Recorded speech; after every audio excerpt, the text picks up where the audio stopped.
ఈరోజు ప్రత్యేకంగా దేవుడు మనతో మాట్లాడబోతున్నాడు. దేవుడు మనతో మాట్లాడగలిగేటట్లుగా ఇప్పుడు మనం చదువుకున్నట్లుగా చురుకైన మనస్సు కలిగి ఉందాం. అలాగే స్వీకరించే హృదయం కలిగి ఉందాం. ప్రార్థన నిండిన హృదయంతో దేవుని మాటలు విందాం. ఈరోజు మన ధ్యానం నిమిత్తమై దినవృత్తాంతముల మొదటి గ్రంథము 14వ అధ్యాయం 8వ వచనం నుండి 17వ వచనం వరకు చదువుకుందాం. దినవృత్తాంతముల మొదటి గ్రంథము 14వ అధ్యాయము 8వ వచనం నుంచి 17వ వచనం వరకు. దావీదు ఇశ్రాయేలీయులందరి మీద రాజుగా అభిషేకము చేయబడినని విని ఫిలిష్తీయులందరూ దావీదును వెదకి పట్టుకొనుటకై బయలుదేరగా దావీదు ఆ సంగతి విని వారిని ఎదుర్కొనబోయాను. ఫిలిష్తీయులు వచ్చి రెఫాయిముల లోయలో దిగిరి. ఫిలిష్తీయుల మీదికి నేను పోయిన ఎడల నీవు వారిని నా చేతికి అప్పగించుదువా అని దావీదు దేవుని యొద్ద విచారణ చేయగా, యెహోవా పొమ్ము, నేను వారిని నీ చేతికి అప్పగించేదనని సెలవిచ్చెను. వారు బయల్పరాజీమునకు వచ్చినప్పుడు దావీదు అచ్చట వారిని హతము చేసి జలప్రవాహములు కొట్టుకొని పోవునట్లు యెహోవా నా శత్రువులను నా ఎదుట నిలువకుండా నాశనము చేసెననుకొని ఆ స్థలమునకు బయల్పెరాజీము అను పేరు పెట్టెను. వారు అచ్చట తమ దేవతలను విడిచిపెట్టి పోగా వాటిని అగ్ని చేత కాల్చివేయవలనని దావీదు సెలవిచ్చెను. ఫిలిష్తీయులు మరలా ఆ లోయలోనికి దిగిరాగా దావీదు తిరిగి దేవుని యొద్ద విచారణ చేసెను. అందుకు దేవుడు, నీవు వారిని తరుముకొని పోక వారిని తప్పించుకొని చుట్టూ తిరిగి కంబళి చెట్లకు ఎదురుగా నిలిచి కంబళి చెట్ల కొనల యందు కాళ్ళ చప్పుడు నీకు వినబడినప్పుడు వారితో యుద్ధము కలుపుటకై బయలుదేరి వారి మీద పడము. ఆ చప్పుడు వినబడినప్పుడు ఫిలిష్తీయుల దండును హతము చేయుటకై దేవుడు నీకు ముందుగా బయలు వెళ్ళి ఉన్నాడని తెలుసుకొనమని సెలవిచ్చెను. దేవుడు తనకు సెలవిచ్చిన ప్రకారము దావీదు చేయగా ఇశ్రాయేలీయులు ఫిలిష్తీయుల సైన్యమును గిబియోను మొదలుకొని గాజెరు వరకు తరిమి హతము చేసిరి. కాబట్టి దావీదు కీర్తి ఇశ్రాయేలీయుల ప్రదేశములంతటా ప్రసిద్ధి ఆయను. యెహోవా అతని భయము అన్యజనులకందరికీ కలుగ చేసెను. ప్రియులరా, ఈ మాటలు దావీదు ఇశ్రాయేలు ప్రజలందరి మీద రాజు కాగానే జరిగిన సంఘటనను సూచిస్తూ ఉన్నాయి. దావీదు ఇశ్రాయేలు 12 గోత్రముల మీద రాజు అయ్యాడు. అంతకు ఈ సంఘటనకు 7 సంవత్సరాల పూర్వం కేవలం యోధా గోత్రం మీద మాత్రమే రాజుగా ఉన్నాడు. ఆ తరువాత ఇశ్రాయేలు 12 గోత్రములకు రాజు అయ్యాడు దావీదు. అలాగూ రాజుగా అభిషేకించబడిన వెంటనే దావీదు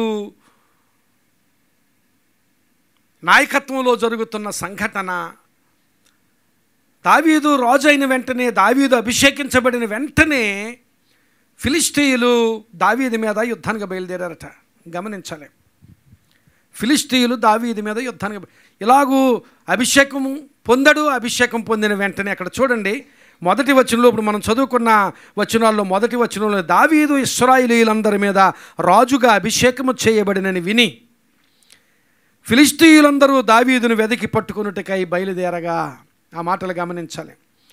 దావీదు వారికి ఏ విరోధ కార్యము చేయలేదు. అయినప్పటికీ దావీదు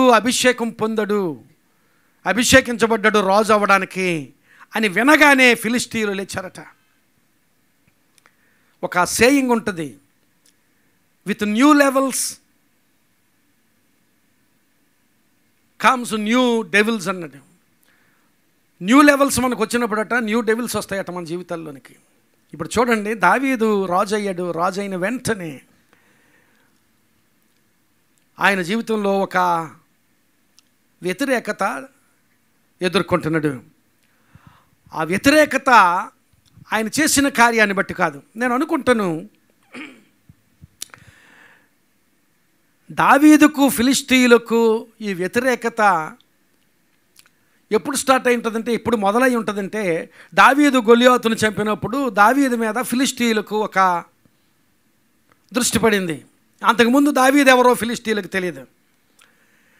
దావీదు అలాగ తెలుస్తాడు ఫిలిష్తీయులకు. అప్పటి నుంచి దావీదు మీద దృష్టి ఉంది. కానీ దావీదు తర్వాత 13 సంవత్సరాలు పైబడి సౌలు తరుముతో ఉన్నప్పుడు దావీదును ఫిలిష్తీయులు పట్టించుకోలేదు. గమనించండి, ఆ మాటలు గమనించాలి. మనలో బలవంతుడైన గొల్యాతును చంపిన వాడిని మనం విడిచిపెడతామా అని ఫిలిష్తీయులు ఏమాత్రం కూడా దావీదు మీద దృష్టిని అలసలు దావీదును చంపడానికి ఆ వాళ్ళ రాజే ప్రయత్నం చేస్తున్నాడు. మనకెందుకని కొన్నిసార్లు మన కుటుంబంలోనే మనలోనే యుద్ధాలు జరుగుతున్నప్పుడు అపవాది సేఫ్గా కూర్చొని చూస్తూ ఉంటాడు అనమాట. వాడికి సంతోషం. సౌలే దావీదును చంపాలని తరుముతూ ఉంటే వాళ్ళ రాజే చూసుకుంటున్నాడు, మనకి పని లేదని వాడు సేఫ్గా ఫిలిష్తీయులు చాలా సేఫ్గా కూర్చున్నారు. ఇప్పుడు దావీదు రాజు అయిన తర్వాత ఫిలిష్తీయులు దావీదును పట్టుకోవడానికి బయలుదేరితే అక్కడ ఒక స్థలం గురించి రాయబడింది. ఆ మాటలు చదువుతున్నాను చూడండి.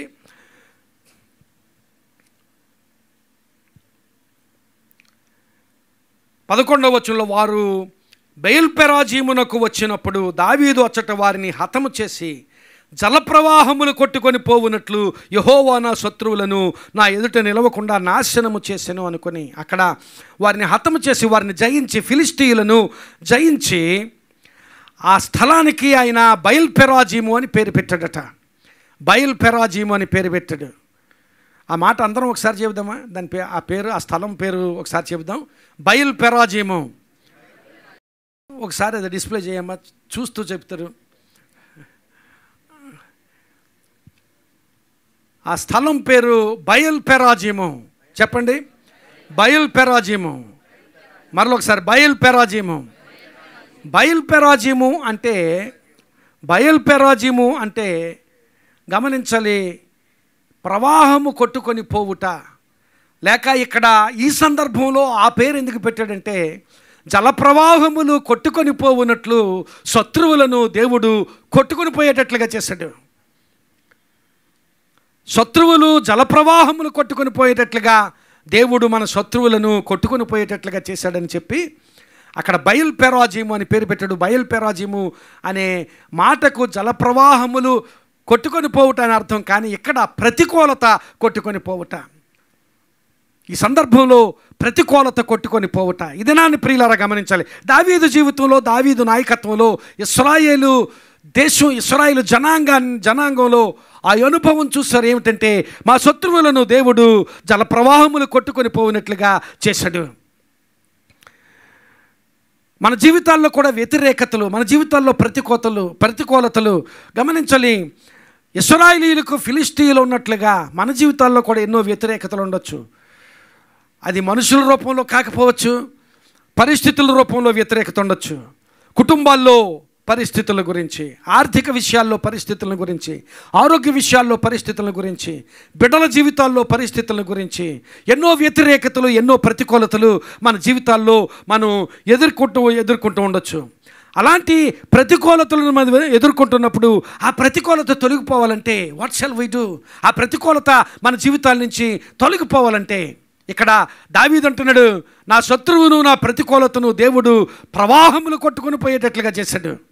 మన జీవితాల్లో నుంచి కూడా మన వ్యతిరేకతలు, మన ప్రతికూలతలు మనకు అడ్డుగా ఏమి నిలుస్తున్నాయో, మనకు ఆటంకంగా ఎలాంటి పరిస్థితులు ఉంటున్నాయో, మనం ఎదగకుండా, మనం సాధించాలి అనుకున్నది సాధించకుండా, లేక మనం చేయాలనేది చేయకుండా ఏదైతే ఆటంకంగా నిలుస్తుందో అది ప్రవాహము కొట్టుకొని పోయేటట్లుగా దేవుడు చేయాలి అంటే, మన ప్రతికూలతను దేవుడు తొలగించాలంటే ఇక్కడ దావీదు జీవితం నుండి, ఇశ్రాయేలు జనాంగం నుండి దావీదు జీవితం నుంచి కొన్ని పాఠాలు దేవుడు మనకు నేర్పిస్తున్నాడు. ఈ సంవత్సరాన్ని మనం బ్రేక్ త్రూ ఇయర్గా పరిగణిస్తున్నాం. ఇయర్ ఆఫ్ బ్రేక్ త్రూ అని. ప్రియులారా గమనించాలి, దావీదుకు it was a great experience of breakthrough. ఎందుకంటే దావీదుకు ఫిలిష్తీయులు అలా రావడం, అక్కడ ఆ సందర్భంలో రాజు అయిన వెంటనే ఇదేమిటి అన్నట్లుగానే ఉంటుంది. కానీ ఆ తర్వాత చివరి వచనంలో మీరు చూస్తారో లేదో, ఆ యుద్ధం జరగడం దావీదుకు గొప్ప ఆశీర్వాదం. ఎందుకంటే ఆయన కీర్తి నలుదిశలా వ్యాపించిందట. రెండవది ఏమిటంటే శత్రువులు, చుట్టూ ఉన్న శత్రువులు దావీదుకు భయపడడం మొదలుపెట్టారు. దేవుడు ఆయా సమయాల్లో ఈ సంఘటన నా జీవితంలో దేవుడు ఎందుకు అనుమతించాడు అని ప్రశ్న రావచ్చు. దావీదుకు ఆ దినాన్ని ఆ ప్రశ్న ఒకవేళ వచ్చున్నదేమో. ఇప్పుడు నేను ఫిలిష్తీయుల పట్ల నేనేమీ చేయలేదు కదా, కేవలం నేను రాజుగా అభిషేకించబడ్డాను. అభిషేకించబడిన వెంటనే ఈ ఫిలిష్తీయులు ఈ దేశం మీదకి, మా దేశం మీదకి వస్తున్నారు. ఇదేమిటి, వై దిస్ అనే ప్రశ్న దావీదుకు వచ్చి ఉండొచ్చు. కానీ దాని పర్యవసానం చివరి వచనంలో చెప్పబడింది. ఆ చివరి వచనంలో కాబట్టి, ఎందుకంటే అలాంటి జయము దావీదు పొందాడు కనుక దావీదు కీర్తి ఇశ్రాయేలీయుల ప్రదేశములందంతటా ప్రసిద్ధి ఆయను. యెహోవా అతని భయము అన్యజనులకందరికీ కలుగ చేసెను. అతనంటే భయపడడానికి ఆ యుద్ధం ఉపయోగపడింది. ఈ దినాన్ని దావీదు జీవితంలో దేవుడు ప్రతికూలతను, వ్యతిరేకతను, శత్రువును ప్రవాహం కొట్టుకొని పోయేటట్లుగా చేశాడు. అంటే నీ జీవితంలో కూడా కార్యం చేస్తాడు. ఆ కార్యం అలాగూ జరగాలంటే దావీదు జీవితంలో అనుభవాలు కొన్ని విషయాలు మేము ముందుంచుతాను. అక్కడ 8వ వచనంలో, మొదటి వచనంలోనే మనం చదువుకున్న వచనాల్లో 8వ వచనంలో దావీదు ఇశ్రాయేలీయులందరి మీద రాజుగా అభిషేకము చేయబడును అనే మాటలు ఉన్నాయి. ఆయన రాజుగా అభిషేకం చేయబడ్డ. అభిషేకము అంటే ఒకవేళ ఆ దినాల్లో పాత నిబంధన కాలంలో అభిషేకం అంటే ఫిజికల్గా, భౌతికంగా అభిషేకం చేసేవారు. ఇప్పుడు కూడా ఆయా సమయాల్లో సేవకులు ఆయా సమయాల్లో అవసరమైన సమయంలో అభిషేకం చేసే సందర్భాలు అక్కడక్కడ మనం చూస్తాం. కానీ అభిషేకం అంటే పాత నిబంధన కాలంలో నూనెను తల మీద పోసి దేవుని సన్నిధిలో వారిని అభిషేకించడం పాత నిబంధనలో చూస్తూ ఉండేవాళ్ళం. కానీ క్రొత్త నిబంధనలో దేవుని అభిషేకం అంటే గమనించాలి, దేవుని ఏర్పాటులో ఉండడమే దేవుని అభిషేకం. If we're in God's choice, if you are in God's choice, దేవుని ఏర్పాటులో, దేవుని నియామకంలో నీవు ఉండగలిగితే అది అభిషేకం. ప్రియులారా గమనించాలి, దేవుని ఏర్పాటులో దావీదు ఉన్నాడు. గమనించాలి, దావీదు నన్ను రాజు చేయి ప్రభు అని ఎప్పుడు ప్రార్థన చేయలేదు. దావీదు చేసిన ప్రార్థనలో ఒకవేళ ఉన్నత కార్యాలు చేయాలనే ప్రార్థనలు ఉన్నాయేమో కానీ నేను రాజు అవ్వాలి ప్రభు అని ఎప్పుడు ప్రార్థన చేయలేదు. కానీ దేవుడు ఆయనను రాజుగా చేశాడు. ఎందుకు అంటే దావీదు దేవుని ఏర్పాటులో ఉన్నాడు. David was in God's choice. ఈ దినాన్ని నిజంగా నీ జీవితంలో ప్రతికూలతలు కొట్టుకుని పోవాలంటే, ఆటంకాలు కొట్టుకుని పోవాలంటే, గలిబిలి కొట్టుకుని పోవాలంటే, నీ కన్ఫ్యూజన్ అంతా కొట్టుకుని పోవాలంటే నీవు దేవుని చాయిస్లో ఉండాలి. దేవుడు నిన్ను కోరుకోవాలి. ఒకసారి ఈ దావీదే తన గురించి చెప్పిన మాటలు ఇక్కడ దేవుని వాక్యంలో మనం చూస్తాం. దినవృత్తాంతముల మొదటి గ్రంథంలోనే 28వ అధ్యాయంలో, దినవృత్తాంతముల మొదటి గ్రంథము 28వ అధ్యాయము 4వ వచనం చదువుతున్నాను. ఇశ్రాయేలీయుల మీద నిత్యము రాజునై ఉండుటకు ఇశ్రాయేలీయుల దేవుడైన యెహోవా నా తండ్రి ఇంటి వారందరిలోనూ నన్ను కోరుకొనెను. అమ్మాయి వెయిట్ చేసి కొంచెం మరలా చదువుతున్నాను. ఇశ్రాయేలీయుల మీద నిత్యము రాజునై ఉండుటకు ఇశ్రాయేలీయుల దేవుడైన యెహోవా నా తండ్రి ఇంటి వారందరిలోనూ నన్ను కోరుకొనెను. గమనించాలి, దావీదును దేవుడు కోరుకున్నాడట. It was a great privilege, it was a great blessing. అసలు ఆ మాట అంటేనే శరీరం గౌరవపడుస్తోంది. దేవుడు కోరుకున్నాడట. యెహోవా నా తండ్రి ఇంటి వారందరిలోనూ, ఇశ్రాయేలు దేశమంతటిలోనూ ఒక్కడిని కోరుకున్నాడు దేవుడు. God had chosen this one. నన్ను కోరుకొనిను ఆయన యోధాగోత్రమును యోధాగోత్రపు వారిలో ప్రధానమైనదిగా నా తండ్రి ఇంటిలో నన్నును. గమనించాలి, ఇశ్రాయేలు అందరిలో యోధాగోత్రాన్ని ఎంచుకున్నాడు. యోధాగోత్రపు వారిలో నా తండ్రి ఇంటిని ఎంచుకున్నాడు. నా తండ్రి ఇంటిలో నన్ను ఏర్పరచుకొని నా యందు ఆయన దయ చూపి ఇశ్రాయేలీయుల మీద రాజుగా నియమించి ఉన్నాడు. ప్రియులారా గమనించాలి, దేవుడు నన్ను కోరుకున్నాడు. దేవుడు నన్ను ఏర్పరచుకున్నాడు అంటున్నాడు. దేవుడు నన్ను ఏర్పాటు చేసుకున్నాడని కూడా అక్కడ అంటున్నాడు. తండ్రి, నా తండ్రి ఇంటిలో నన్ను ఏర్పాటు చేసుకున్నాడు. ప్రియులారా గమనించాలి, దేవుని ఏర్పాటులో నీవు నేను ఉండగలిగితే, దేవుడు కోరుకునే స్థితిలో నీవు నేను ఉండగలిగితే, ప్రియులారా గమనించాలి, దేవుడు కోరుకోవడానికి మన జీవితాలు ఆయన కోరుకునే జీవితాలుగా ఉండాలి. మన బ్రతుకు ఆయన కోరుకునే బ్రతుకుగా ఉండాలి. మనం అలాంటి బ్రతుకులు బ్రతకాలి, అలాంటి జీవితాలు జీవించాలి. దావీదును దేవుడు కోరుకున్నాడట. దావీదును దేవుడు కోరుకున్నాడు కనుకే దావీదుకు వ్యతిరేకత వస్తే, దావీదుకు ప్రతికూలత వస్తే, ఆ ప్రతికూలత జలప్రవాహములు కొట్టుకొని పోవునట్లుగా దేవుడు దావీదు జీవితంలో చేస్తాడు. దేవునికి స్తోత్రం చెప్దాం, హల్లెలూయా. అలాంటి స్థితి, అలాంటి జలప్రవాహములు నీ జీవితం నుంచి కొట్టుకొని పోగలిగేటట్లుగా, నీ వ్యతిరేకత కొట్టుకొని పోగలిగేటట్లుగా, నీ జీవితంలో అలజడి, గలిబిలి, కన్ఫ్యూజన్ లేక ఏ ఆటంకాలు ఉన్నాయో, ఏ అడ్డుబండలు ఉన్నాయో, ఏ వ్యతిరేకతలు ఉన్నాయో, ఏ అనారోగ్యములు ఉన్నాయో అవన్నీ కొట్టుకొని పోయేటట్లుగా దేవుడు చేయాలంటే దేవుడు కోరుకునే జీవితం జీవించాలి. ఈరోజు దావీదు ఒక గొప్ప ఆశీర్వాదకరమైన అనుభవాన్ని చూపిస్తున్నాడు. దేవుడు కోరుకును జీవితాన్ని జీవించే స్థితి. ఈయన గురించి పౌలు చెప్పాడు. అపోస్తుల కార్యములు 13వ అధ్యాయము 22వ వచనంలో పౌలు చెప్పాడు, నా ఇష్టానుసారుడైన మనుషుడు, దేవుడు చెప్పిన మాటలు, మరియు ఆయన, నేను యెష్షయి కుమారుడైన దావీదును కనుగొంటిని, ఆయన నా ఇష్టానుసారుడైన మనుష్యుడు, ఆయన నా ఉద్దేశములను నెరవేర్చునని చెప్పి అతని గురించి సాక్ష్యం ఇచ్చిన దేవుడు ఈ దావీదుని గురించి ఇచ్చిన సాక్ష్యం దావీదుని గురించి చెప్పే సాక్ష్యం కాదు, లేక మరొకరెవరో దావీదుని గురించి చెప్పే సాక్ష్యం కాదు. God himself టెస్టిఫైస్ about David. ఏమని సాక్ష్యం చెప్పాడట దేవుడు? నేను యెష్షయి కుమారుడైన దావీదును కనుగొంటిని, ఐ హావ్ ఫౌండ్ హిమ్. అతడు నా ఇష్టానుసారుడైన మనుష్యుడు, అతడు నా ఉద్దేశములను నెరవేర్చునని చెప్పి అతని గురించి దేవుడు సాక్ష్యం ఇచ్చాడు. దేవునికి ఇష్టానుసారుడు. పాత నిబంధనలో అయితే నా హృదయానుసారుడైన మనుష్యుడు అన్నాడు.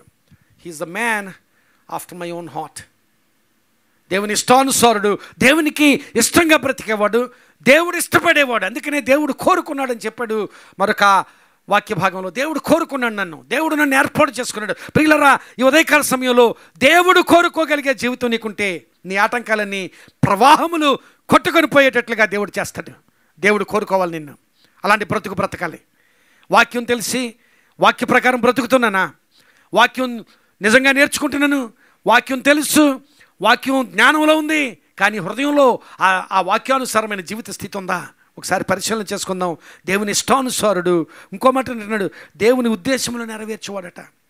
దేవుని ఇష్టానుసారుడిగా ఎప్పుడు ఉంటాడంటే దేవుని ఉద్దేశములు నెరవేర్చేవాడిగా ఉంటాయి. దేవుని ఉద్దేశాలు నీ జీవితంలో నెరవేర్చితే, దేవుని మాటలు నీ జీవితంలో నెరవేర్చితే దేవునికి ఇష్టానుసారుడిగా ఉంటావు, దేవుడు కోరుకునేవాడిగా ఉంటావు. ఈ దావీదు గురించే పరిశుద్ధాత్మతో నింపబడి స్టెఫను అనే ఆయన అన్న మాటలు కూడా జ్ఞాపకం చేస్తాను. 7వ అధ్యాయము అపోస్తుల కార్యముల గ్రంథము, అపోస్తుల కార్యములు గ్రంథము 7వ అధ్యాయము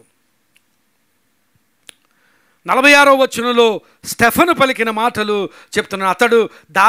అతడు దేవుని దయ పొంది యాకోబు యొక్క దేవుని నివాస స్థలము కట్టగోరెను.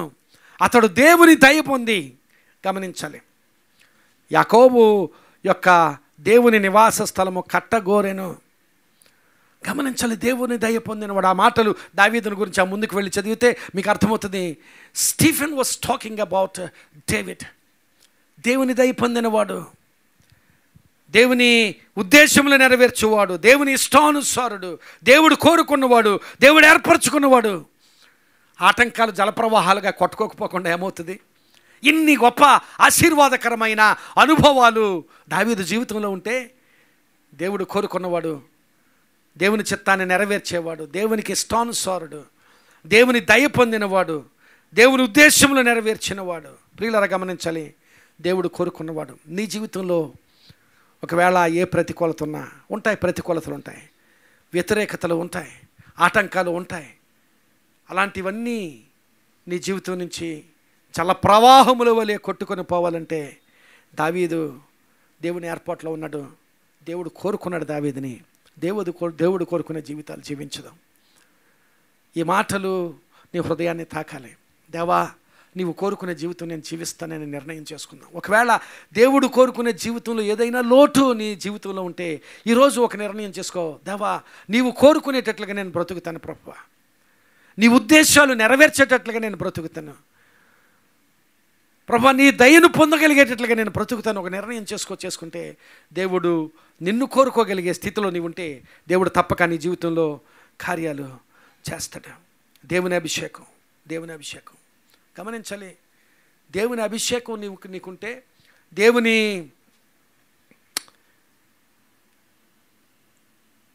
చిత్తంలో, దేవుని నియామకంలో, దేవుని అభిషేకంలో, దేవుని ఏర్పాటులో నీవు ఉంటే ఏమీ తర్వాత ఇంకేమీ రావు, లేకపోతే నా జీవితంలో ఏమీ ఆటంకాలు రావు అని కాదు.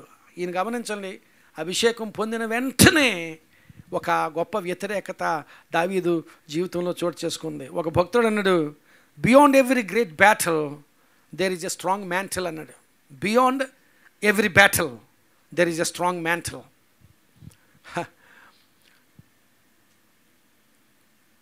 ఒకవేళ మనం యుద్ధాలు ఎదుర్కొంటుంటే, పోరాటాలు ఎదుర్కొంటుంటే, ఆ పోరాటాలు ఎంత బలమైన పోరాటాలుగా ఉన్నా ఆ పోరాటాలలో నీవు జయించే శక్తిని ఇవ్వడానికి దేవుడు ఒక దుప్పటిని ఇస్తాడట. ఎలీషాకి ఇచ్చిన దుప్పటి లాంటిది ఒక దుప్పటి ఇస్తాడు. Beyond every great battle there is a strong mantle. దేవుడు అలాంటి దుప్పటిని ఇస్తాడు. ఆ దుప్పటి పట్టుకొని నువ్వు ఏ కార్యమైనా చేయగలుగుతావు. రెండంతల ఆత్మను పొందుకోగలుగుతావు. ఏ కార్యమైనా చేయగలుగుతావు. ఈ దినాన్ని ప్రవాహములు కొట్టుకుపోయినట్లుగా నీ జీవితంలో వ్యతిరేకత కొట్టుకొని పోవాలంటే దేవుడు మాట్లాడుతున్నాడు. దేవుడు కోరుకునే జీవిత స్థితి నీకు కావాలి. తర్వాత ఈ దినవృత్తాంతముల గ్రంథంలో మనం చదువుకున్న వాక్య భాగంలో ఈ ఫిలిష్తీయులు దావీదు మీదకి వస్తున్నారని విని దావీదు చేసిన పని ఏమిటంటే 10వ వచనంలో, ఫిలిష్తీయుల మీదకి నేను పోయిన ఎడలా నీవు వారిని నా చేతికి అప్పగించుదువా అని దావీదు దేవుని యొద్ద విచారణ చేయగా, పొమ్ము నేను వారిని నీ చేతికి అప్పగిస్తానన్నాడు. 14వ వచనం, అలాగ మొదటిసారి అలాగ అడిగినప్పుడు దేవుడు వెళ్ళమన్నాడు. దేవుడు జయమిచ్చాడు. మరలా రెండోసారి వచ్చారు వాళ్ళు. మరలా రెండవసారి వచ్చినప్పుడు 14వ వచనంలో దావీదు తిరిగి దేవుని యొద్ద విచారణ చేశాను. అందుకు దేవుడు, నీవు వారిని తరుముకొని పోక వారిని తప్పించుకొని చుట్టూ తిరిగి కంబళి చెట్లకు ఎదురుగా నిలిచిన కంబళి చెట్ల కొన గమనించాలి. అప్పుడు ఎలా వెళ్ళాలో చెప్పాడు. వెంటనే నీవు వెళ్ళి యుద్ధం చేయొద్దు, కానీ ఎలా వెళ్ళాలి, ఎలాగూ యుద్ధం చేయాలో చెప్పాడు. ప్రియులరా గమనించాలి, దేవుని యొద్ద విచారణ చేసే స్థితి దావీదు జీవితంలో చూస్తున్నాం. దేవుని యొద్ద అడిగి తెలుసుకోగలిగే స్థితి. ప్రియులరా, దావీదులో మనం కనుగొనే గొప్ప లక్షణం, మరొక లక్షణం ఏమిటంటే, ఆయన జీవితంలో ప్రవాహములు కొట్టుకొని పోయేటట్లుగా శత్రువులు కొట్టుకొని పోవడానికి కారణం, ఇంకొక కారణం ఏమిటంటే, ప్రార్థన ద్వారా దేవుని ఆలోచన తెలుసుకునే లక్షణం ఉంది. ప్రార్థన ద్వారా దేవుని ఆలోచన తెలుసుకునే లక్షణం గమనించాలి. చాలాసార్లు మనం ఏం చేస్తామంటే, ఆలోచన అంతా మనం ఆలోచించుకొని ఈ ఆలోచన నెరవేర్చడానికి, ఈ ఆలోచన సఫలపరచడానికి నువ్వు రా ప్రభు అని ప్రార్థన చేస్తాం. Many times we do this.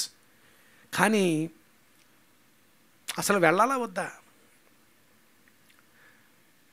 నిజానికి దావీదు వెళ్ళాలా వద్దా అనే ప్రశ్న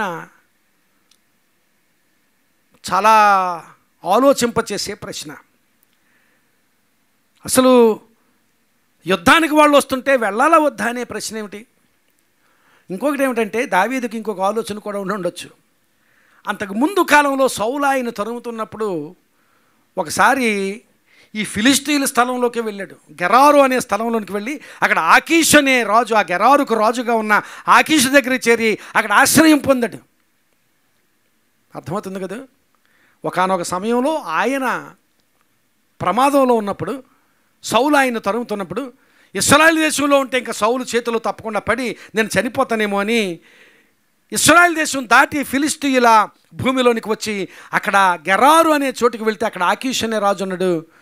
ఈ దావీదు జీవిత స్థితిని బట్టి, దావీదు బలపరాక్రమాలను బట్టి ఆకీషు దావీదు అంటే ఇష్టపడి దావీదు అనుచరులైన ఒక 600 మందికి అక్కడ ఆశ్రయం ఇచ్చాడు. ఆ సంగతి అంతా సమూయేలు మొదటి గ్రంథం 28, 29, 30 అధ్యాయాల్లో ఉంటుంది. ఆ విషయమంతా దావీదు హృదయంలో ఉండొచ్చు. మేలు చేశాడు ఆకీషు, ఇప్పుడు నేను వెళ్ళాలా వద్దా ప్రభువా? Let me know. మేలు చేశాడు, వెళ్ళాలా వద్దా ప్రభువా? ఇక్కడ దినవృత్తాంతముల గ్రంథంలో మనం చదువుకున్న వాక్య భాగానికి సమాంతరంగా సమూయేలు 2వ గ్రంథం 5వ అధ్యాయంలో కూడా ఈ వాక్య భాగం ఉంది. ఇదే సందర్భం.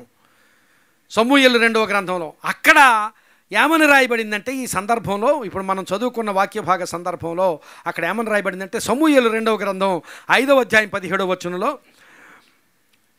జనులు ఇశ్రాయేలీయుల మీద రాజుగా దావీదునకు అభిషేకం చేశారని ఫిలిష్తీయులకు వినబడినప్పుడు దావీదును పట్టుకున్నట్టుగా ఫిలిష్తీయులందరూ వచ్చిరి.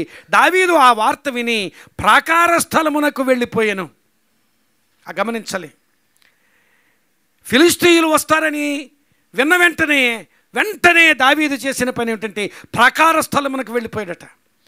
ప్రాకార స్థలం అంటే ఏ ప్లేస్ ఆఫ్ డిఫెన్సివ్ ప్లేస్, రక్షణార్థమైన స్థలం అది. ఆ రక్షణార్థమైన స్థలములోనికి వెళ్ళి అక్కడ ప్రియులారా గమనించాలి, దావీదుకు రక్షణార్థమైన స్థలం ఒక maybe some times he might have gone to A particular place. కొన్నిసార్లు ఆయా స్థలాలకి వెళ్ళి ఉండొచ్చు దావీదు. అలాంటి సందర్భాలు ఉన్నాయి, అవి కూడా చూపించగలను. కానీ దావీదుకు రక్షణార్థమైన స్థలం అనేది ఒక భౌతికమైన స్థలం మాత్రమే కదా, అది ఒక అనుభవం. దావీదుకు రక్షణార్థమైన స్థలం ఏదైనా ఉన్నదంటే ప్రధానంగా ఆ స్థలం ఏమిటంటే ప్రార్థన అనుభవం. అందుకనే ఆ ప్రాకార స్థలమునకు వెళ్ళిపోయాను అన్న వెంటనే దావీదు అక్కడ చేసిన పని ఏమిటంటే, నేను వెళ్ళాలా ప్రభువా వద్దా అని దేవుని యొద్ద విచారణ చేసిన సంగతి ఆ సమూయేలు గ్రంథంలో కూడా మనం చదువుతాం. ప్రియులారా గమనించాలి, మన జీవితాల్లో మనం నేర్చుకోవలసింది ఏమిటంటే, మన రక్షణార్థమైన స్థలం ఏదైనా మన జీవితంలో ఉన్నదంటే క్రైస్తవ విశ్వాసంలో if you have any defensive place in your life, that is the place of prayer. కేవలం ప్రార్థనా స్థలం అంటే ఒక స్థలం అని కాదు, ఒక భౌతికమైన స్థలం అని కాదు. It is an experience of prayer. ప్రార్థన అనుభవంలో రక్షణార్థమైన అనుభవాలు నువ్వు పొందుకుంటావు. నీ కాపుదల, నీ రక్షణ, ఇక్కడ ఒక రక్షణార్థమైన స్థలం కావాలి దావీదుకి. He wents to a stronghold, ఒక రక్షణార్థమైన స్థలంలోనికి వెళ్ళి అక్కడ మోకరించి ప్రార్థన చేస్తున్నాడు. దేవా, ఈ యుద్ధానికి నేను వెళ్ళాలా వద్దా ప్రభువా? గైడ్ మీ లార్డ్, గైడ్ మీ. ప్రార్థన ద్వారా దేవుని ఆలోచన తెలుసుకోగలిగే స్థితి నీకుంటే, దేవుని ఆలోచన నువ్వు స్వీకరిస్తే, దేవుడు ఆలోచనలు చెబుతూ ఉంటాడు. దేవుడు ఎలా చెబుతాడు అనేది మరొక ప్రశ్న. ఆయన స్వరం ద్వారా మాట్లాడతాడా, లేక ఆయన కనిపిస్తాడా, లేకపోతే ఎలా మాట్లాడతాడు? ఆయన ఏ రకంగా అయినా మాట్లాడవచ్చు. ఏది లేకపోతే ఆయా సమయాల్లో నేను ప్రార్థన చేస్తున్నప్పుడు ఐ గెట్ మెనీ థాట్స్. నేను అనుభవం నాకు కలుగుతుంది. Yes, this is a spirit led thought. దేవుడు తన ఆత్మ ద్వారా ఈ ఆలోచన నాకు ఇస్తున్నాడని, ఆ ఆలోచన మనకి అది చాలా స్ట్రాంగ్గా, చాలా బలంగా మనకి తెలుస్తుంది. దేవుడు ప్రార్థన చేస్తుండగా ఆలోచనలు ఇస్తాడు. దేవుడు ప్రార్థన చేస్తుండగా ఒక వాక్య భాగాన్ని చూపిస్తాడు. దేవుడు ప్రార్థన చేస్తుండగా లేక దేవుని వాక్యాన్ని ధ్యానిస్తుండగా నీకు ఆ సమయానికి అవసరమయ్యే వాక్య భాగాన్ని సూచిస్తాడు. God can speak in many ways. అయితే అది దేవుడు మాట్లాడుతున్నాడని గమనించగలగాలి, అది దేవుని సూచనని గమనించగలగాలి, అది దేవుని ఆలోచనని హృదయంలో దేవుడు పెడుతున్నాడని గమనించగలగాలి. ప్రాకార స్థలమునకు వెళ్ళిపోయి అక్కడ దేవుని సన్నిధిలో విచారణ చేస్తున్నాడు. దేవుని సన్నిధిలో ఆలోచన చేస్తున్నాడు. పిల్లలు గమనించాలి, దావీదుకు ఇది క్రొత్త కాదు. ఇక్కడ 2 సందర్భాల్లో దావీదు దేవుని యొద్ద విచారణ చేశాడని ఉంది. అది మాత్రమే కాదు, అంతకుముందు కూడా సమూయేలు మొదటి గ్రంథము 23వ అధ్యాయము 2వ వచనంలో కూడా అక్కడ కూడా దావీదు విచారణ చేశాడు. దావీదు, నేను వెళ్ళి ఈ ఫిలిష్తీయులను హతము చేయుదునా అని యెహోవా యొద్ద విచారణ చేయగా, నీవు వెళ్ళి ఫిలిష్తీయులను హతము చేసి కెయీలాను రక్షించుమని. కెయీలాలో జరుగుతున్న యుద్ధం, కెయీలా కొరకు జరుగుతున్న యుద్ధం, ఆ కెయీలాను రక్షించుమని దావీదు చెప్పాడు. దావీదు దేవుని యొద్ద విచారణ చేయడం అనేది ఆయనకు వాడుక, ఆయనకు అలవాటు అంటే కొన్నిసార్లు అర్థం లేకుండా చేసే అలవాట్లు ఉంటాయి. ఏమిటి? కానీ ఆయనకు దేవుని యొద్ద అడిగి ఆలోచన పొందుకోవడం అనేది ఆయన దృక్పథం. It is his attitude. ఆయన జీవిత దృక్పథం ఏమిటంటే, నేను ఏ కార్యం చేయాలి అన్నా ఆ కార్యం చేయడానికి దేవుని దగ్గర నుంచి నేను ఆలోచన పొందుకోవాలి. I need to get a council from the lord. దేవుని దగ్గర నుంచి నేను ఆలోచన పొందుకోవాలి. Unless I'm counselled by the lord I cannot go forward. దేవుని దగ్గర నుంచి ఆలోచన పొందకుండా నేను ఒక అడుగు ముందుకు వేయలేను అన్న ధోరణి దావీదు జీవితంలో చూస్తాం.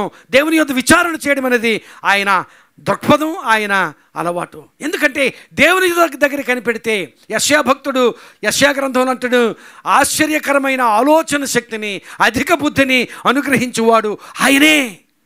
ఆశ్చర్యకరమైన ఆలోచన శక్తి. You cannot imagine how God leads you. You cannot imagine how God counsels you. ఎలాంటి ఆలోచన దేవుడు నీకు చెప్తాడో అది నీవు ఊహించలేవు. ఎలాంటి బుద్ధిని నీకు కలుగు చేస్తాడో నీవు ఊహించలేవు. అందుకని ఆశ్చర్యకరమైన ఆలోచనలు దేవుడు నీకు ఇస్తాడు, నీవు కనిపెట్టగలిగితే. అందుకనే కీర్తనకారుడైన దావీదే రాసిన కీర్తన 32వ కీర్తనలో అంటాడు, 32వ కీర్తనలో, దేవుని మాటగా నీకు ఉపదేశము చేసేదను, నీవు నడువవలసిన మార్గమును నీకు బోధించేదను, నీ మీద దృష్టి ఉంచి నీకు ఆలోచన చెప్పేదను. దేవుడు అంటున్న మాటలు ఎన్ని మాటలు ఉన్నాయి చూడండి అక్కడ. నీకు ఉపదేశము చేసేదను, నీవు నడువవలసిన మార్గము నీకు బోధించేదను, నీ మీద దృష్టి ఉంచుతాను, నీకు ఆలోచన చెబుతాను. ఎన్ని గొప్ప అనుభవాలు. If you really seek the council of the lord. కొన్నిసార్లు ఈ లోకంలో ఈ మధ్య కౌన్సిలింగ్ సెంటర్స్ వచ్చాయి. కౌన్సిలింగ్ సెంటర్స్, రకరకాల సమస్యలతో ఉన్న వాళ్ళని కౌన్సిల్ చేసే సెంటర్స్ వచ్చాయి. ప్రియులారా గమనించాలి, the biggest and the greatest and the blessed counselling centre we have as Christians is God's presence. దేవుని సన్నిధిలో మనం పొందుకునేంత కౌన్సిలింగ్, ఆ ఆలోచన ఇంకెక్కడ నువ్వు పొందుకోలేవు. దావీదు ఆలోచన దేవుని దగ్గర నుంచి పొందుకున్నాడు. ప్రియులరా, మన జీవితాల్లో శత్రువులు ఉంటారు, మన జీవితాల్లో వ్యతిరేకతలు ఉంటాయి. అన్నిటికంటే మించిన పెద్ద శత్రువు ఏదైనా మన జీవితంలో ఉంటే ఈ లోకమే. మన చుట్టూ ఉన్న లోకం అంటే ఎవరితోనూ స్నేహం చేయొద్దని, లేకపోతే ఎవరితోనూ కలవద్దని నేను చెప్పడం లేదు. లోకస్థితి ఈ దినాల్లో మనం దేన్నైనా జయించగలుగుతున్నాం, కానీ జయించలేకపోయేది ఏమిటంటే ఈ లోకస్థితిని, లోకానుసారమైన స్థితిని మనం జయించలేకపోతున్నాం. జయించగలగాలి. ఆ జయించగలగాలంటే దేవుని సన్నిధిలో ఆలోచన పొందుకోవాలి. You need to take council of the lord. You need to receive the council of the lord. దేవుడు చెబుతూనే ఉంటాడు.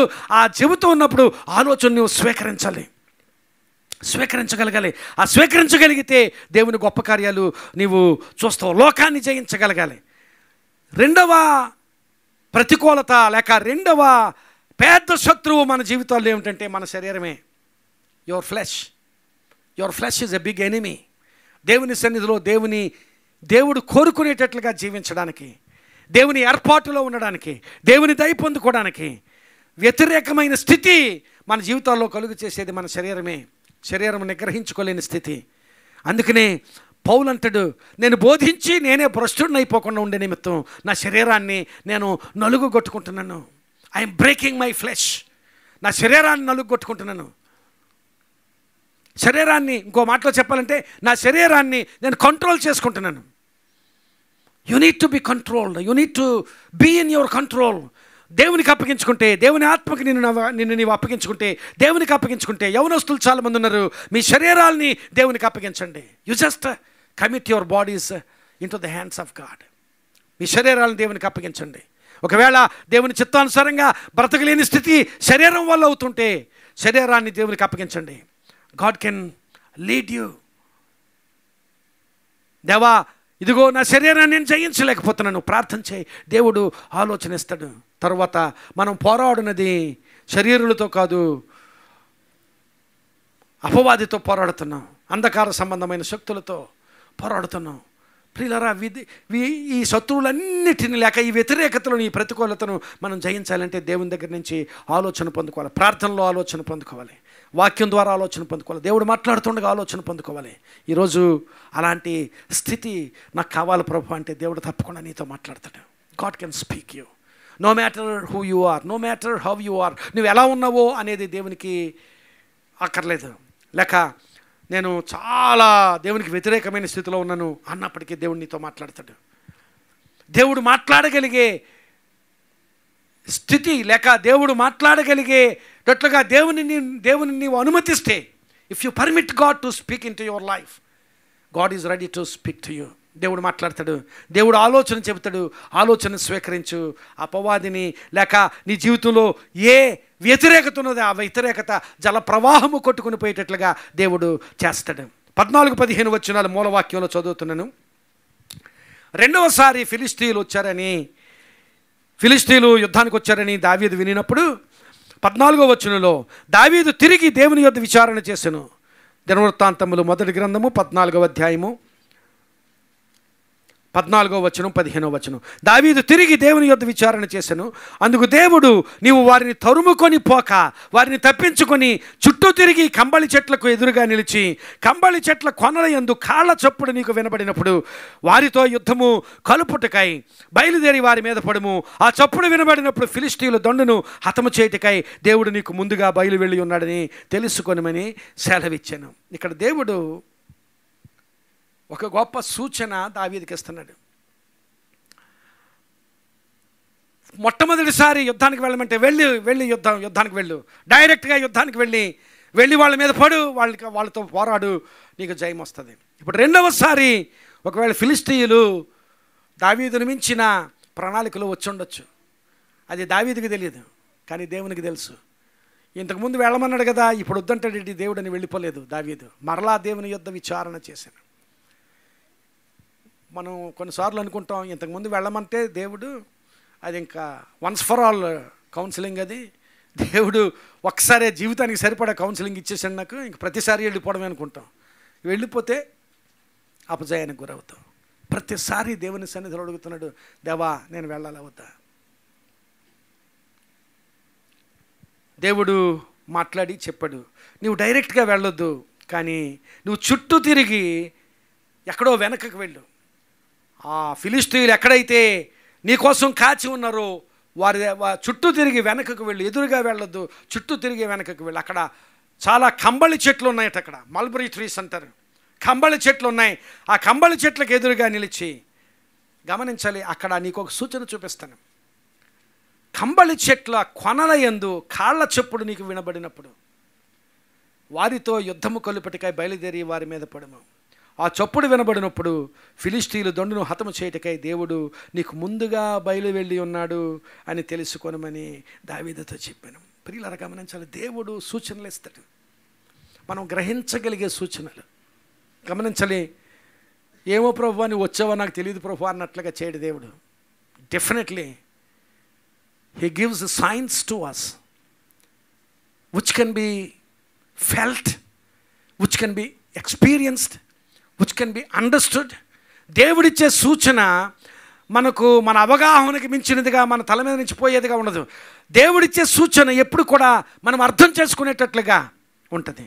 దేవుడిచ్చే సూచన ఎప్పుడు కూడా మనం అవగాహన చేసుకోగలిగేటట్లుగా ఉంటుంది. దేవుడిచ్చే సూచన మనం అనుభవించగలిగేటట్లుగా ఉంటుంది. గమనించాలి, దేవుడు తన సన్నిధిని అక్కడికి పంపిస్తానన్నాడు. I will bring my presence there, నేను నా సన్నిధిని అక్కడికి తీసుకుని వస్తాను. కంబళి చెట్ల గమనించాలి, అక్కడ ఏమన్నాడు చూడండి 15వ వచనంలో, కంబళి చెట్ల చప్పుడు నీకు వినబడినప్పుడు, 2వ భాగంలో 15వ వచనం, ఆ చప్పుడు వినబడినప్పుడు ఫిలిష్తీయుల దండును హతము చేయుటకై దేవుడు నీకు ముందుగా బయలు వెళ్ళి ఉన్నాడని. God himself wanted to come there.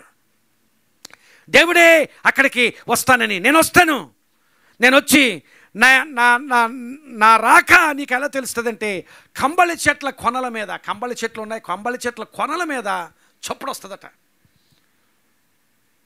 కంబళి చెట్లు మల్బరీ ట్రీస్, ఆ మల్బరీ ట్రీస్ కొనల మీద చప్పుడు వస్తుంది. ఆ కొనల మీద చప్పుడు రాగానే నేను అక్కడికి వచ్చానని నీవు తెలుసుకో. దేవుని సన్నిధి అక్కడికి వస్తుంది. దేవుని సన్నిధి సూచన అక్కడ దేవుడు దావీదుకు చూపిస్తున్నాడు. ఈ సూచన ఎలాంటిదంటే వినగలిగిన సూచన, గ్రహించగలిగిన సూచన. కంబళి చెట్ల కొనల యందు నడుస్తున్న చప్పుడు వినబడుతుందట. గమనించాలి, కాళ్ళ చప్పుడు వినబడుతుంది. గమనించాలి, కొనలలో కాళ్ళ చప్పుడు ఏమిటి? కంబళి చెట్ల కొనల మీద ఒకవేళ గాలి వీస్తే ఆకుల చప్పుడు వినిపిస్తుంది, కానీ కంబళి చెట్ల కొనల మీద కాళ్ళ చప్పుడు నువ్వు వినబడినప్పుడు, ప్రియులారా గమనించాలి, దేవుడు సూచనలు ఇస్తాడు. కాళ్ళ చప్పుడు నీకు వినబడినప్పుడు నేను అక్కడ ఉన్నానని గ్రహించు. నేను అక్కడ నీకు జయం ఇవ్వడానికై, గమనించాలి, నువ్వు అక్కడికి వెళ్ళి యుద్ధం చేయమని చెప్పడం లేదు. నేను అక్కడికి వచ్చి ఫిలిష్తీయులను హతము చేయుటకై నీకు ముందుగా నేను బయలు వెళ్ళానని నువ్వు గ్రహించు. ఫిలిష్తీయులను హతం చేయడానికి. ప్రియులారా గమనించాలి, మన శత్రువు, మన వ్యతిరేకత, మన ప్రతికూలత ఏదైనప్పటికీ మనం దేవునికి అప్పగిస్తే, దేవుడు కోరుకునే జీవితం నీకుంటే, దేవుని సన్నిధిలో ప్రార్థనలో ఆయన ఆలోచన కొరకు కనిపెట్టగలిగే జీవితం నీకుంటే, దేవుడు నీ శత్రువులపై లేక నీ వ్యతిరేకతపై, నీ ప్రతికూలతపై, నీకున్న ఆటంకాలపై జయం ఇవ్వడానికి ఆయనే తన సన్నిధి అక్కడికి తీసుకుని వస్తాడు. ఆ సూచన కూడా నీకు ఇస్తాడు, నువ్వు గ్రహించగలిగితే. గమనించాలి, దేవుడు ఆయా సూచనలు, ఒకవేళ నాకు ఏదైనా సూచన ఇవ్వాలంటే నేను గ్రహించలేనట్టుగా దేవుడు సూచన ఇవ్వడం, అది దేవుని సూచన అవ్వదు కదా. ఆయన దేవుడే అయితే నాకు ఏదైనా సూచన ఇవ్వాలంటే నాకు అర్థం కాని సూచన ఇవ్వడు కదా. యేసుక్రీస్తు ప్రభువు పుట్టినప్పుడు గొర్రెల కాపరులకు తారనివ్వలేదు. They cannot understand what it is. గొర్రెల కాపరులు తారను చూసి ఆ తారను పంపించానయ్యా మీరు చూడలేదు అనలేదు.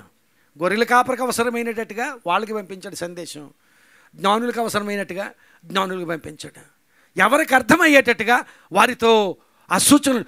ఆ తార అనేది సూచన, కానీ గొర్రెల కాపరులైతే ఆ తారను అర్థం చేసుకోలేరు.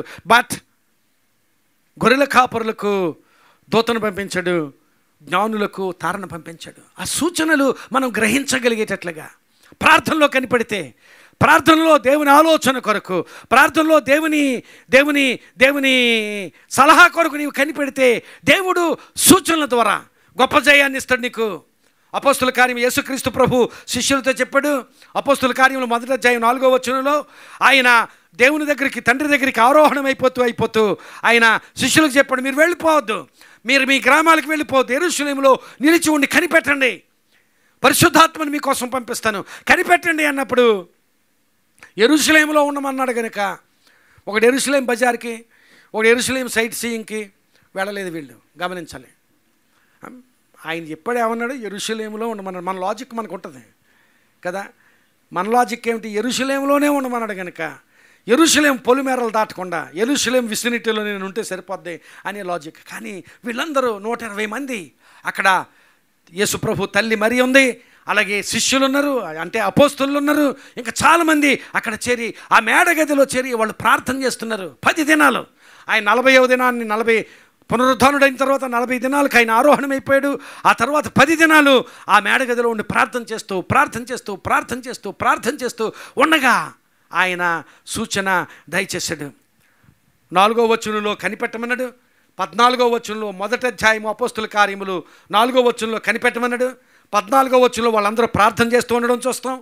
ఆ వెంటనే 2వ అధ్యాయము మొదటి 4 వచనాలు చూస్తే, 2వ అధ్యాయము మొదటి 4 వచనాల్లో పెంతెకొస్తు పండుగ దినం వచ్చినప్పుడు అందరూ ఒక చోట కూడి ఉండరి. అప్పుడు వేగముగా వీచు బలమైన గాలి వంటి ఒక ధ్వని. ఆ సూచన తెలియకుండా, ఎవరికి అర్థం కాకుండా, దేవా నేను అర్థం చేసుకోలేకపోయాను అన్నట్లుగా కాకుండా, ఆ ధ్వని ప్రతివారు వినగలిగే బలమైన గాలి వంటి ధ్వని ఆకాశం నుండి అకస్మాత్తుగా వారి కూడి ఉన్న ఇల్లంతటా నిండెను. మరియు అగ్నిజ్వాలల వంటి నాలుకలు విభాగింపబడినట్లుగా వారికి కనబడేటట్లుగా దేవుడు ఆ కార్యం చేశాడు. నీ జీవితంలో కూడా దేవుని సూచనలు అలాగే ఉంటాయి. నువ్వు గ్రహించగలిగేటట్లుగా, నువ్వు తెరవబడిన హృదయం ఉంటే, if you have open heart for the lord, దేవుని కొరకు తెరవబడిన హృదయం నీకుంటే దేవుడు తప్పకుండా అలాంటి కార్యాలు చేస్తాడు. కంబళి చెట్ల కొనల మీద దేవుని సన్నిధి చప్పుడు, ఈ దినాన్ని దేవుని సన్నిధి చప్పుడు దేవుడు నీ జీవితంలో కూడా పంపించగలడు. తెరవబడిన హృదయం నీకుంటే, దేవుని సన్నిధిలో దేవుడు కోరుకొని జీవితం నీకుంటే, అలాగే దేవుని సన్నిధిలో దేవుని ఆలోచన కొరకు ప్రతి విషయంలో, ప్రతి చిన్న విషయంలో, నీ కుటుంబంలో పనుల కోసం ఏమిటి, నీ భవిష్యత్తు కోసం ఏమిటి, దేని విషయమైనా లేక ఏదైనా ప్రతికూలతను ఎదిరించడానికి, ప్రతికూలతను జయించడానికి అయినా నీవు దేవుని సన్నిధిలో కనిపెట్టి ఆయన ఆలోచన పొందుకోవాలని ఆశ నీకుంటే, అలాంటి స్థితిలో దేవునికి నీవు అప్పగించుకుంటే దేవుడు తన సూచన నీకు ఇస్తాడు. నువ్వేం చేయాలో తెలియచేస్తాడు, ఎలా చేయాలో తెలియచేస్తాడు. మొదటిసారి నువ్వు యుద్ధానికి వెళ్ళమన్నాడు. రెండవసారి డైరెక్ట్గా వెళ్ళొద్దు, నువ్వు వెనుక నుంచి తిరిగి చుట్టూ తిరిగి వెనుక నుంచి వెళ్ళి ఆ కంబళి చెట్లు ఉన్న చోట నువ్వు నిలవబడితే కంబళి చెట్ల కొనలపైకి కాళ్ళ చప్పుడు నీకు వినబడుతుంది. ఆ కాళ్ళ చప్పుడు నీకు వినబడినప్పుడు అప్పుడు యుద్ధానికి వెళ్ళాలి. దేవునికి స్తోత్రం చెప్దాం. హల్లెలూయా. ఇది నా ప్రియులారా, దేవుడు నీ జీవితంలో కూడా అలాంటి సూచనలు చూపించగలడు. కంబళ చెట్ల కొనల మీద కాళ్ళ చప్పుడు. దేవుడు ఎలాంటి సూచనైనా చూపించగలడు, ఏ విధంగానైనా సూచించగలడు. అయితే దేవుడు కోరుకొను జీవితం, అలాగే దేవుని సన్నిధిలో దేవుని ఆలోచన కొరకు దేవుని యొద్ద విచారణ చేసే జీవితం నీకుంటే దేవుడు గొప్ప కార్యాలు నీ జీవితంలో చేస్తాడు.